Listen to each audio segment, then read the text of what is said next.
session, Clean, Green and Sustainable Power. This will be the end of the last session of today's conference. And for that, I would request moderator Zafar Iqbal Wattu, Director, Rahman Habib Consultant, to join us on the stage.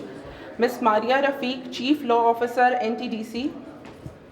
Dr. Rashid Farooq, Hydropower Researcher and Chairperson, Civil Engineering Department, International Islamic University, Islamabad.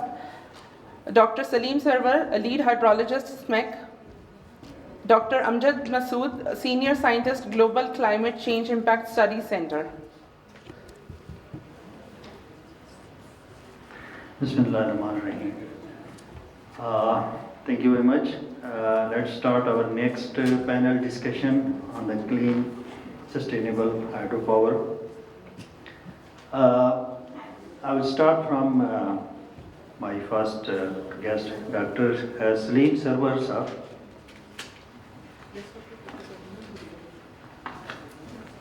Dr. Sahab has a very good background on climate change and hydrology. So could you please, given your expertise in the climate change studies, how do you perceive climate change impacting the hydropower development?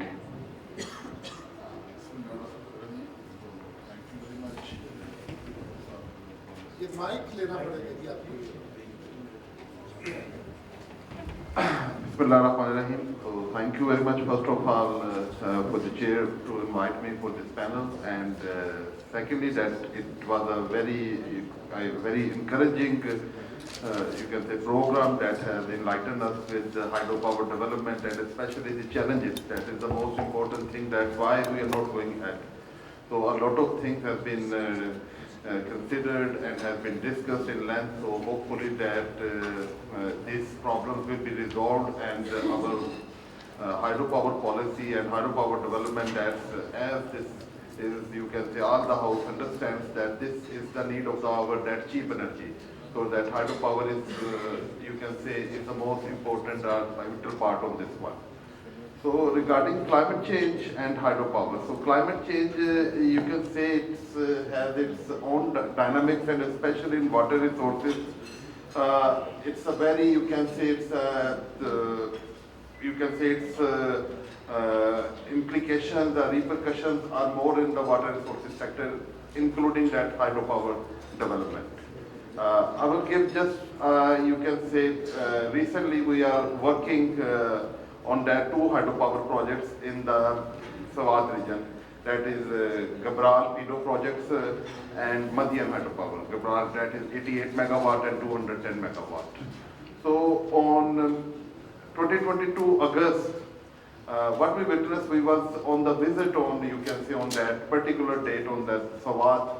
So our, you can say, climatic, you can say, event that happened in the August. So that produced a flood.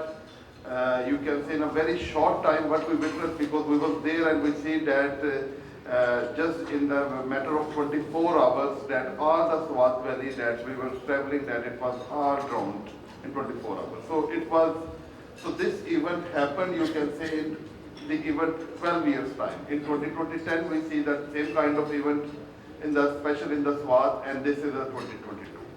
And in 2022, if we increase the climate change calamity, so only this not happened here, but a month ago that our, you can say, the Sindh province, that's you can say on the coastal side, that it as well as the Balochistan side, that has another kind of climate. That was just, you can say, that the expanded monsoon region, so that the flood occurred on, you can say, in the Sindh province, that is, you can say, urban kind of flooding, and in the Balochistan also, but this one, and this was with probably with the close impact as well as the extreme rainfall events. So in a year we see that different floods occurred from the different climatic phenomena. So now the second thing that comes, that it is very important to consider climate change impacts in any kind of infrastructure projects that includes that hydropower. So in hydropower there are benefits, and also we can say the risk analysis for this climate change analysis. For example, that in Fawad, I'm telling you that for this Fawad, you can say that what happened that normally we design these hydropower projects as per I called or some criteria that how much return period is designed. So that return period, that flood is estimated. So we have to consider that climate change impact. So this is the first thing. So that you can say it's life, all these things depend upon this. These are you can say the projects of 30 years at least life. So this is very important that this should be the safe and should be, you can say that the climate change impact should be. So secondly, you can say in hydropower that the storage if component we see that for that also because that what happened that climate change has two implications. One is the extreme events, also the amount of the rainfall annually. So that has to be catered correctly with the impact of climate change. So what is the indent that we will get, you can say with the climate change effect. So benefits, all our irrigation requirement, all this has to be catered for this climate change effect. So both things, water availability as well as the, you can say extreme events or floods, that the design of this one. So the reservoir life, so all these are linked. So you can say that's on the economics of hydropower that climate change has a very important role and this should be considered for hydropower development. Thank you, Dr. Sir. It's very interesting. So it means climate change is going to impact not only the design, but it has also impact on the cost, the economic viability of the projects. So, Dr. Amjad Masood, I think we are talking about the climate change and its impact on the hydropower development. So, given your expertise in hydroclimate modeling, how do you see that climate change impact is impacting the long-term viability of the hydropower projects or not? Bismillah ar-Rahman ar-Rahim. Thank you, Zafar Saab, and thank you all collaborative partners for organizing this very wonderful event today.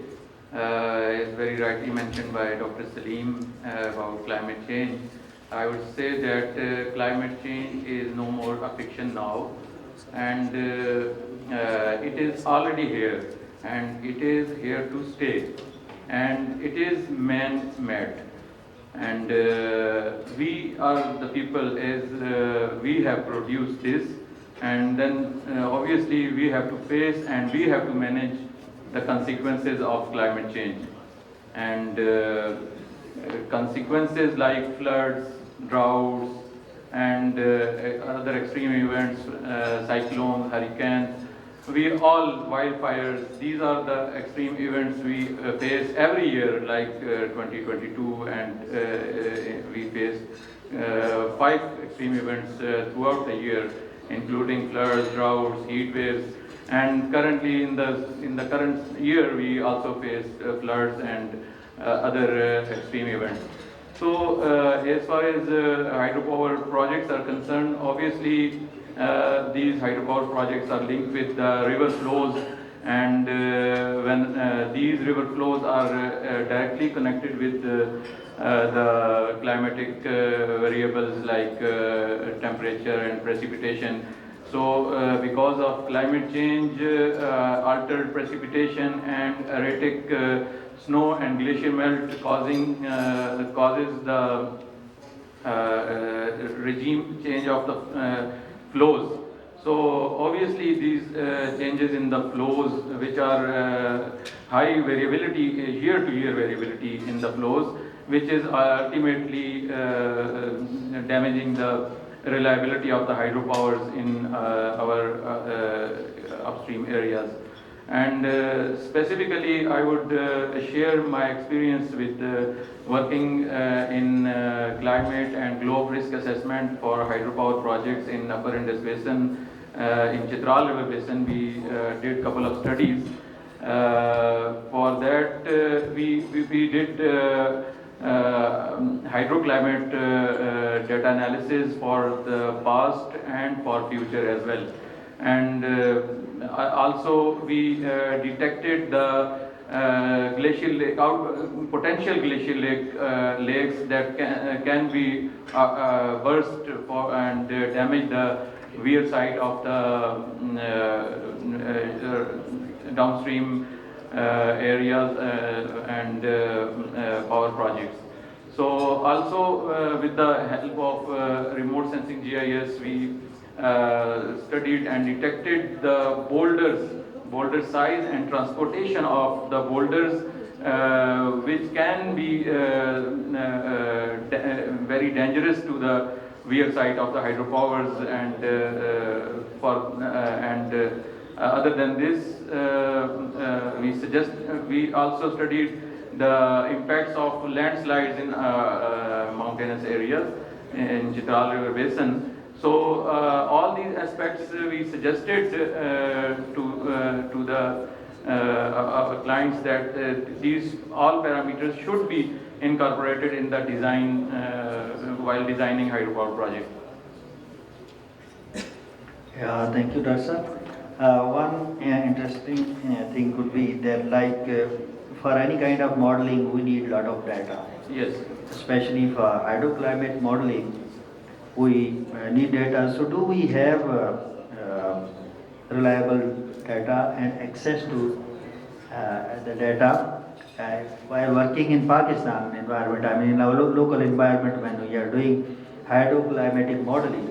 So do we have reliable data available? Actually, this is a very burning question. Data is a very big problem in Pakistan, specifically, and as far as Upper Indus Basin, which is very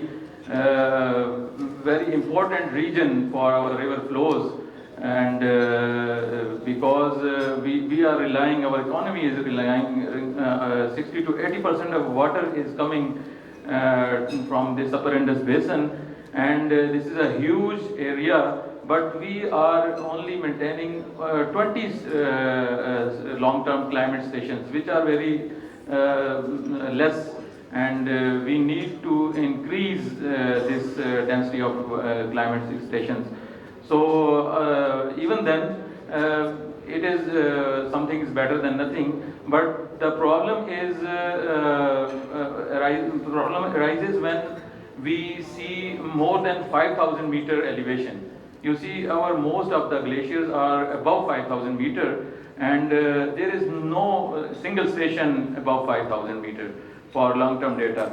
So for climatic studies, we need long-term data, and only we are having these 20 stations on which we are relying. So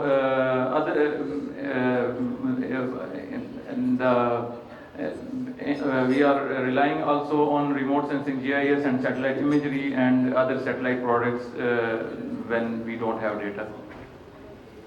So we need more extensive network of stations for having reliable hydroclimatic modeling.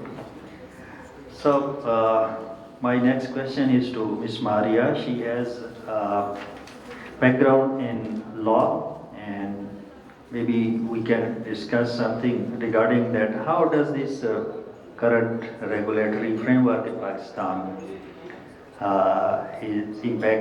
has an impact on the development of hydropower projects in Pakistan? Thank you for this opportunity. We have been learning since morning, and as far as legal aspect is concerned, I start with the 1973 Pakistan Constitution. There's an article 157 in Pakistan Constitution which says that the federal government may, in the provinces, construct or cause to be constructed hydroelectric or thermal installations. And for that matter, they have to consult with the provincial government. So it's primarily the federal government mandated, and it's the subject of that article is electricity. So it's primarily the responsibility of the federal government to construct these hydroelectric installations in the provinces, and they have to consult with them. So starting with the 1973, then comes the 1995 hydro policy, specifically because I'm talking about the hydroelectric spec. So I will go in that chronology. Then comes the 1995 hydro policy, which lays down the framework of processing hydroelectric power projects. Afterwards, there was an ARE policy, then the national electricity policy. Now, how these hydroelectric power plants generate electricity, and what are the legal requirements behind it? So they have to receive generation license from National Electric Power Regulatory Authority, (NEPRA). WAPDA, for example, they have specifically license to construct a hydro station. They received this license in 2004 for 30 years. And for any, and the section, because it was in 1997, NEPRA was established. However, there were certain amendments came in afterwards. In 2018, section 14B deals with the generation. And my colleague just mentioned about the, what are the climate change requirements, and also the NEPRA, while granting these generation license to the hydel installations, they consult all these requirements of climate change and environmental impact assessments which have been done by the agency. So these are the legal requirements they have to see before granted this generation license to the hydroelectric projects.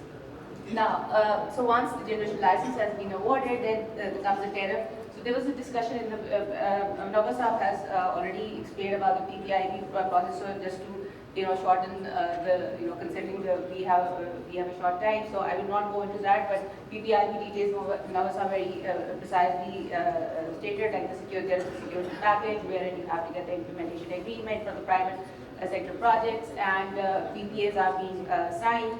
And so that's the PPIB requirements and how they are being, in coordination with the government of Pakistan. They are, doing these private infrastructure projects in the hydroelectric projects. But NEPRA, what they do, because there was a question about, like, for one project there is a higher tariff and there was another low tariff. So they have a mechanism for tariff determination for the hydroelectric projects. So what they do, they have three things in that mechanism they have stated in order to avoid any ambiguities while awarding the tariff for these projects. So first is they have feasibility level cost, they have EPC cost, and then comes the final cost, which is usually not later than the commercial operation date. So these are the things that have to consider to avoid any ambiguities and any uncertainties in determining the tariff for the hydroelectric projects. So these are the legal requirements that needs to be met for processing the hydroelectric project. Thank you. So it means there are a lot of gaps, still there are gaps in the legal and regulatory frameworks that we need to address as soon as possible. So now coming to the Dr. Rashid Farooq, so we have discussed the climate change, we have discussed the hydroclimatical modeling, and now there are a lot of discussion on the use of artificial intelligence for all kind of engineering projects. So based on your expertise and your research, how can you tell us please that how can the machine learning algorithms can improve the efficiency and the operation of the hydropower projects? Bismillahirrahmanirrahim. Thank you so much, Zafar Saab and the organizing committee. It's been really an honor and privilege. So, in fact, it's been really special being here in front of all of you. So, the machine learning actually is the latest tool that has been widely accepted all over the globe. So, the internal mechanism is that you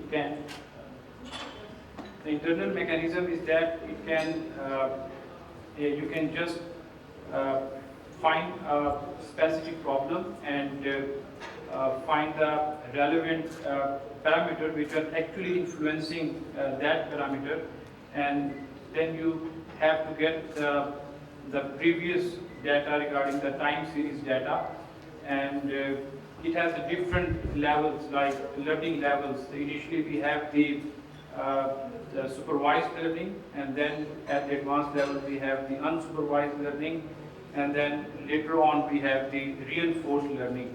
So like we have the advancement, so in the machine learning, over the time we have advances it from the machine learning to the deep learning, where we have more complex or the intricate problems can be solved very easily, like there are the hidden layers or the neurons, which are actually the brain of the whole process, and they can intelligently solve or suggest or to propose the most suitable or the optimized solution for any specific problem. So pertinently to your question, yes, machine learning algorithms can significantly enhance the efficiency and the cost effectiveness of the hydropower projects, specifically in the Pakistan scenario.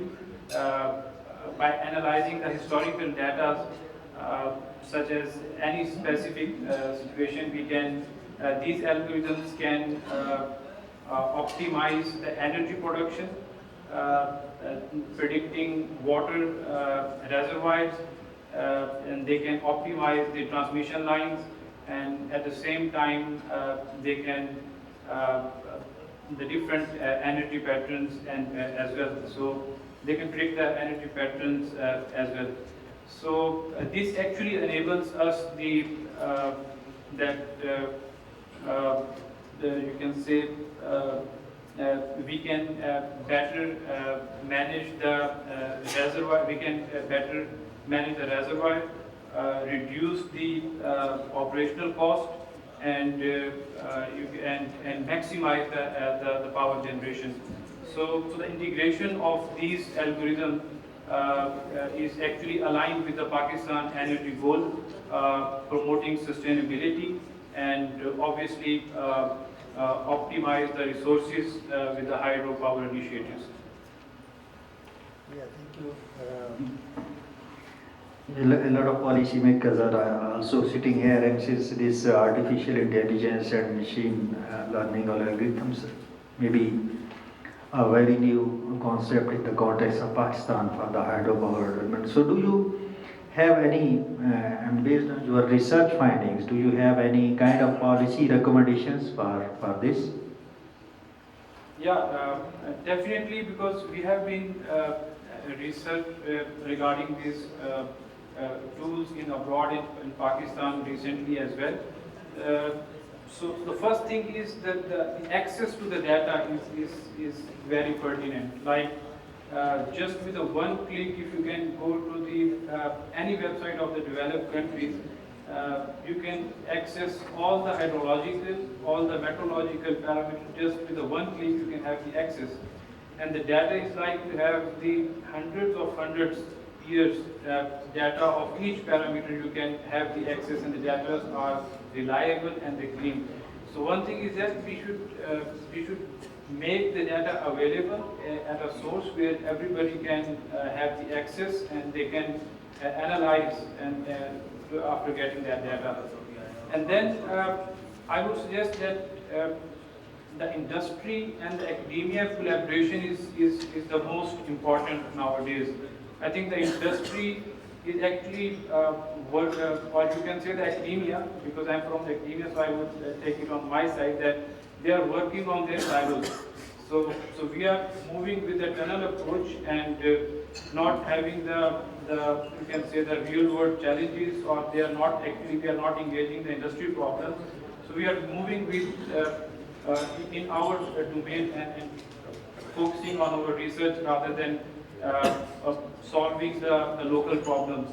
So, and then lastly, that we have utilized the hydropower potential, but according to the research, 93% of the hydropower potential are still untapped, and that can be exploited.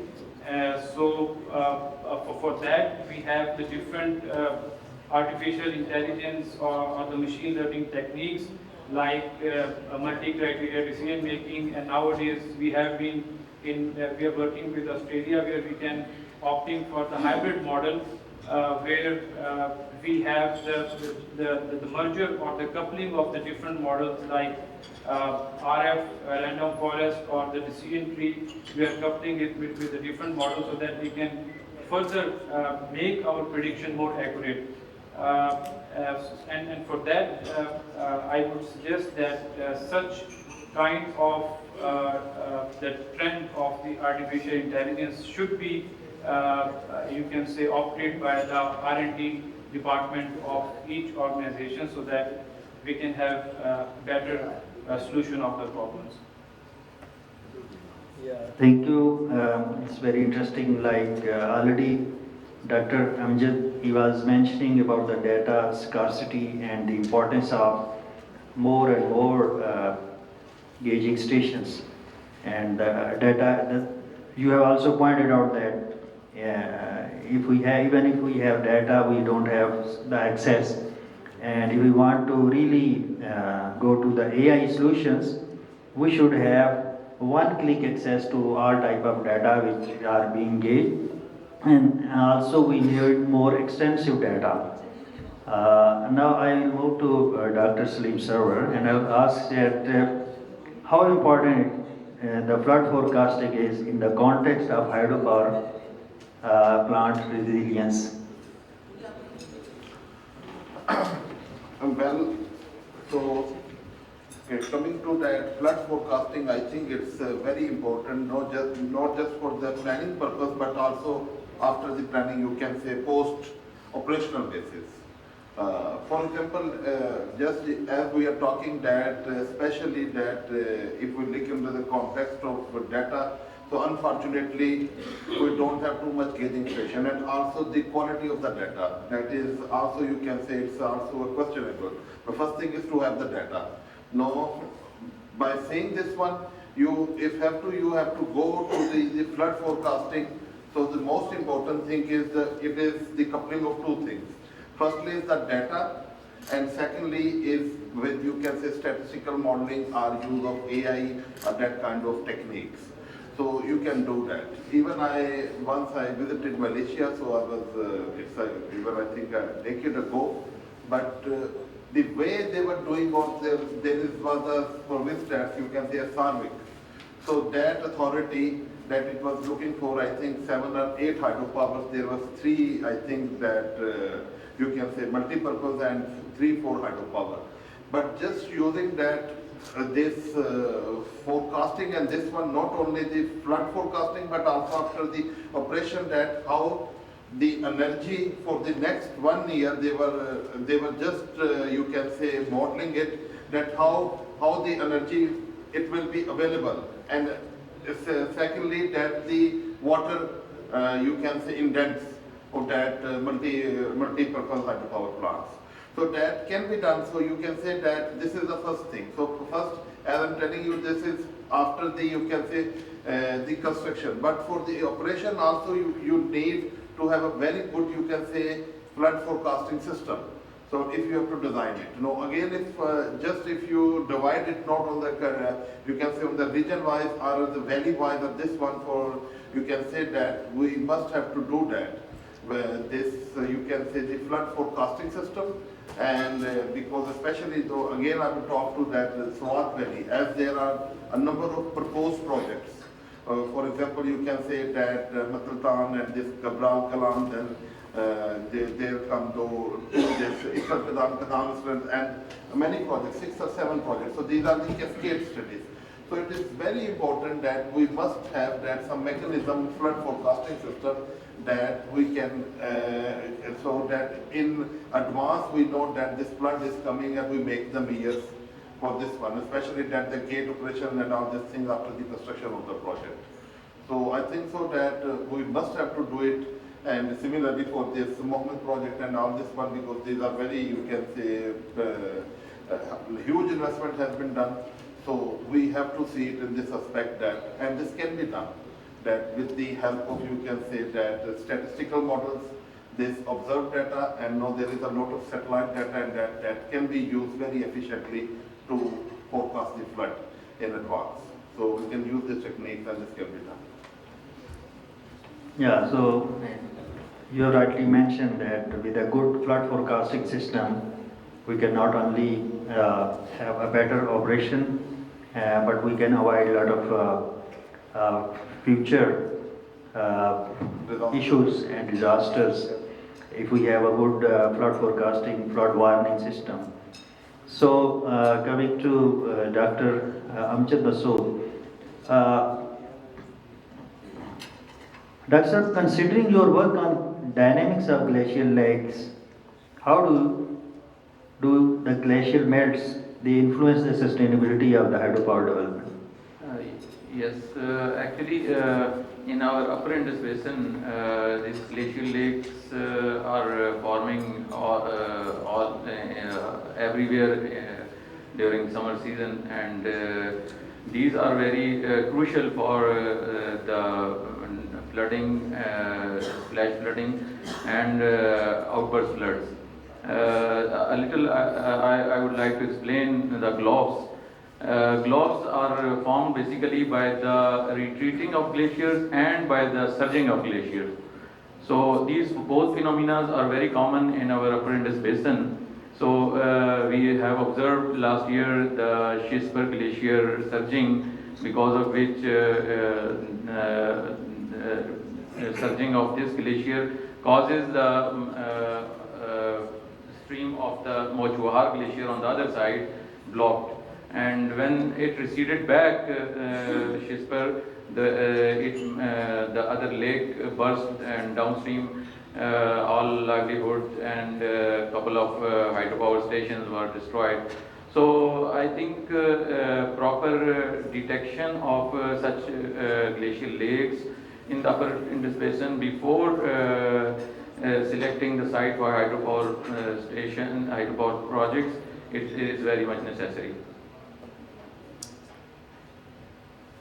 So, what adaptation strategies would you recommend for such type of events? Yes, hydropower? for adaptation strategies, actually we need to sit together from all categories of people, like researchers, scientists, policymakers, engineers, designers. All these need to sit together, and a holistic approach is needed to design such power projects. And also we need to think as a climate thinkers. We need to produce climate thinkers actually for our such to avoid such destruction in such areas and all other climate disasters. So these are my suggestions. Yeah, so it means that you are recommending that the hardcore designers and the hydropower development Yes. people involved and the scientists, Yes. This is the experts, Yes. subject matter expert, they should have more discussion, they should have more collaboration while having such designs, Yes. so that they can understand these new phenomena, climate change, glacial melts and these things. And Yes. Also, one more thing I want to add: community involvement is also very much necessary in such specific areas, because they know the real ground situation. So, which other scientists and other policymakers they don't know. So, all these scientists and researchers, engineers, and community involvement is very much necessary for such projects' success. Thank you. I will come to Ms. Maria and ask, we have sometimes issues with disputes for the development of the hydropower project. Sometimes there are disputes. So how this, what is the role of this legal framework in resolving these disputes for the hydropower development? So usually what happens is that we have PPAs, there is a dispute resolution clause, and it's a very detailed one. First step is that the parties have to resolve the dispute amicably. They don't have to escalate it to the levels where they have to approach any forum of dispute resolution. So if they don't agree or agree on something, then the next stage comes then is the expert determination, where both the parties agree to engage an expert who decides their dispute among them. Third stage is that if the amicably they couldn't resolve and they could not agree on the expert determination, so then the last resort is to have an arbitration, and usually it is embedded in their PPA that so they have mentioned an institution which will resolve the dispute. So there are two types of arbitration. There is one ad hoc and there is institutional. Ad hoc is like where a dispute arises and the parties agree to certain rules and regulations, and then according to that they pursue their dispute. But usually in our PPAs, institutional arbitration is preferred, wherein the rules of that particular institutions are being followed. And mostly it's a London Court of International Arbitration. So this is how these are the stages which the parties have to go through to resolve any kind of dispute. A dispute is usually defined in the PPA, which is like any issue arising out of or in connection with that agreement. So that's how the dispute is resolved under the PPA. My personal, as far as my experience is concerned, and this is how we are now experiencing at our government level also, that sometimes the issues escalates to the arbitration level, and the award comes against us. And then we try to, because there's a huge cost of award against us, so then we try to resolve that thing on the table, and we call the contractor and the companies and the government is involved, and so that we don't have to pay that award, a huge cost of the award. So the solution to that problem that comes to my mind is that we should not even wait to resolve that dispute, which should reach to the level of any arbitration. Rather, when the dispute arises, the moment it arises, we need to manage it.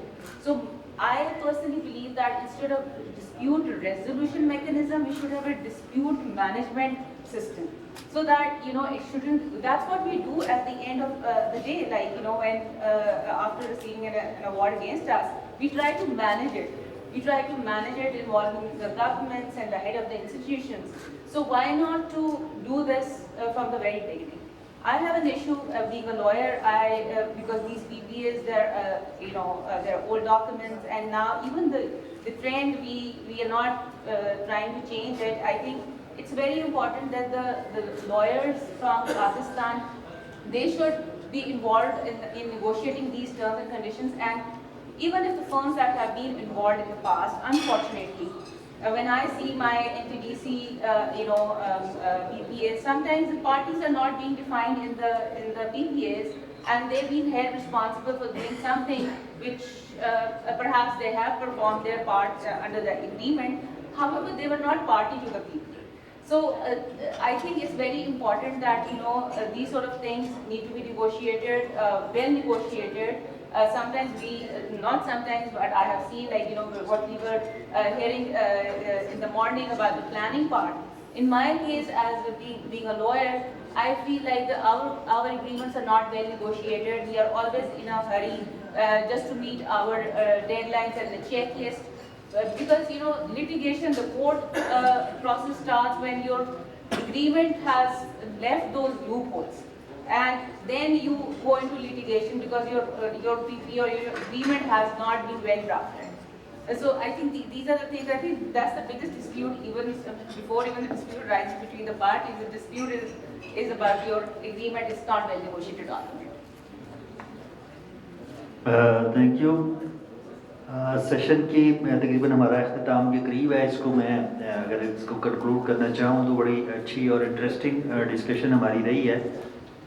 Doctor Amjad साहब से हमने सीखा है कि जो हाइड्रोक्लाइमेटिक modelling है वो बड़ी इम्पॉर्टेंट है, और उसके लिए डाटा जो है हमारे पास नहीं है, और हमें ज़्यादा से ज़्यादा डाटा चाहिए मॉडलिंग के लिए, इसको बेहतर बनाने के लिए, इसके रिजल्ट्स को बेहतर बनाने के लिए, जिसके लिए नेटवर्क ऑफ गेजिंग स्टेशंस उसको बढ़ाना होगा।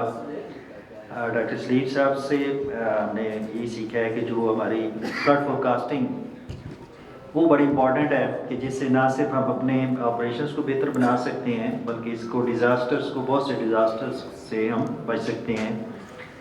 डॉक्टर राशिद फारूक साहब ने बड़े न्यू टॉपिक है इनका आर्टिफिशियल इंटेलिजेंस, इसका हम कैसे बेहतर तरीके से इस्तेमाल कर सकते हैं और अपने हाइड्रो पावर प्लांट्स की ऑपरेशन उनकी एफिशिएंसी बेहतर बना सकते हैं। लीगल एस्पेक्ट्स हमने मिस मारिया से डिस्कस किए और मेरी ख्वाहिश है कि कोई हम एआई टूल लीगल के लिए भी बना लेंगे जिससे हमारे जो सारे प्रोसेसेस हैं इसका टाइम रिड्यूस हो और क्विक सोल्यूशन मिले। Thank you very much to all the worthy panelists and for their time and for the fruitful discussion and for the audience. So if we have any questions, we can take it. Do we have any questions from this panel?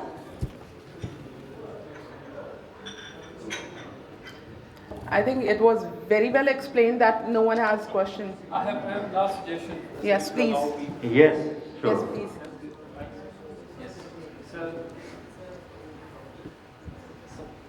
pardon me if I'm harsh, but I have a suggestion for all the stakeholders that whenever we have to start a project, we're always looking for the funding or the finance. So it's a very cumbersome process. So once we get it, we start the project. So my suggestion is that all over the globe, being an institution, the universities are the brain of any country. So there is potential. So just for an example, at our graduate program in the civil engineering department, we have 80 graduate students currently. So just share us your industry problem with us without any remuneration. We are willing to solve your problem. And this is the way in the developed countries they are solving their issues. So it's my suggestion that if you have any kind of problem, the real world problem, the local challenges, we are willing to solve without any kind of remuneration. This calls for a huge round of applause for Islamic University and the Civil Engineering Department of Islamic University. That's very well taken. And with this, I thank this worthy panel, which includes academia, climate change, law, construction, and with every aspect, with hydrology aspect, they have covered all the areas, and this is very important to have academia and industry linkage. Now, I would request this worthy panel to have a group photo. Can we request Naeem Qureshi, Dr. Munawwar Iqbal, Mr. Naeem Khan, CEO PEDO, to join us for the group photo with this worthy panel? And Nadeem Ashraf Saab as well.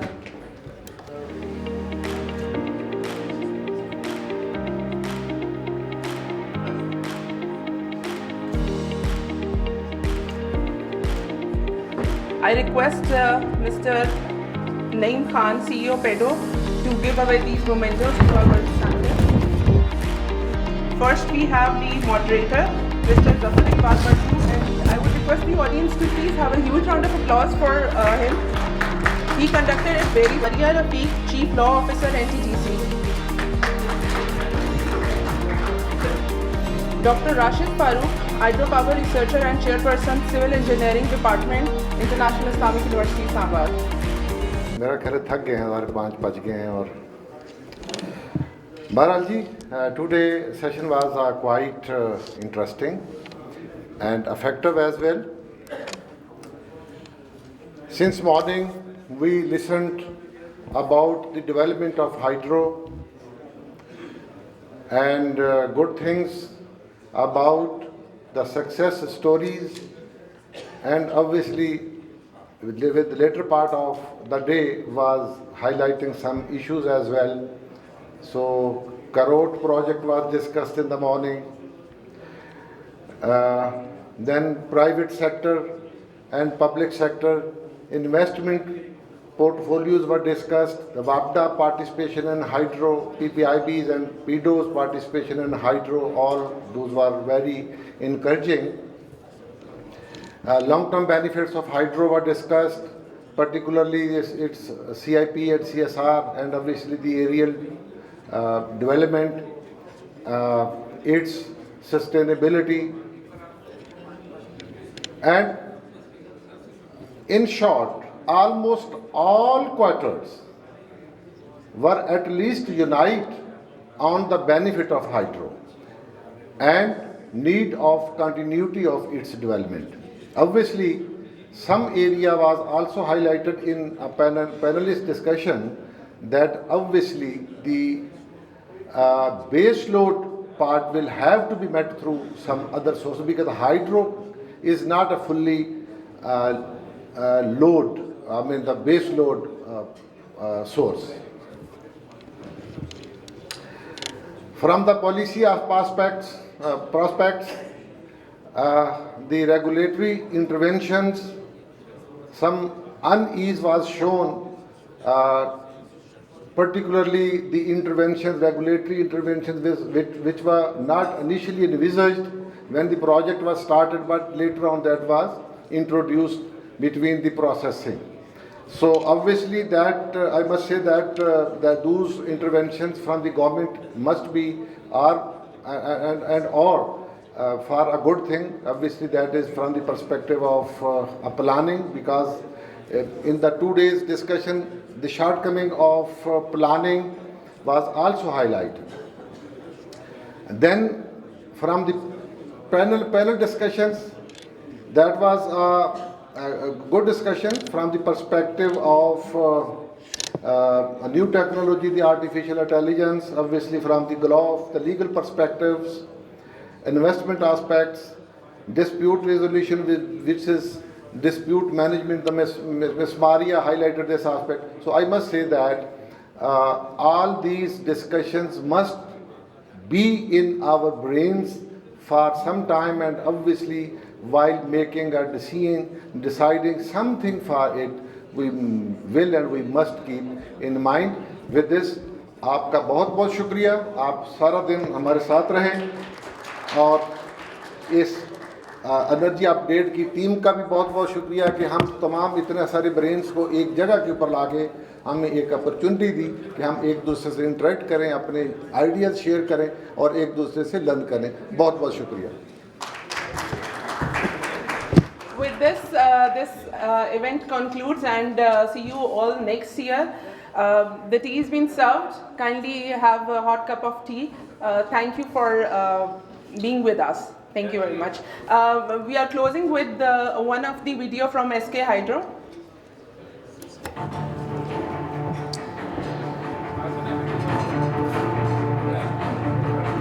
SK Hydro, Suki Tiwari.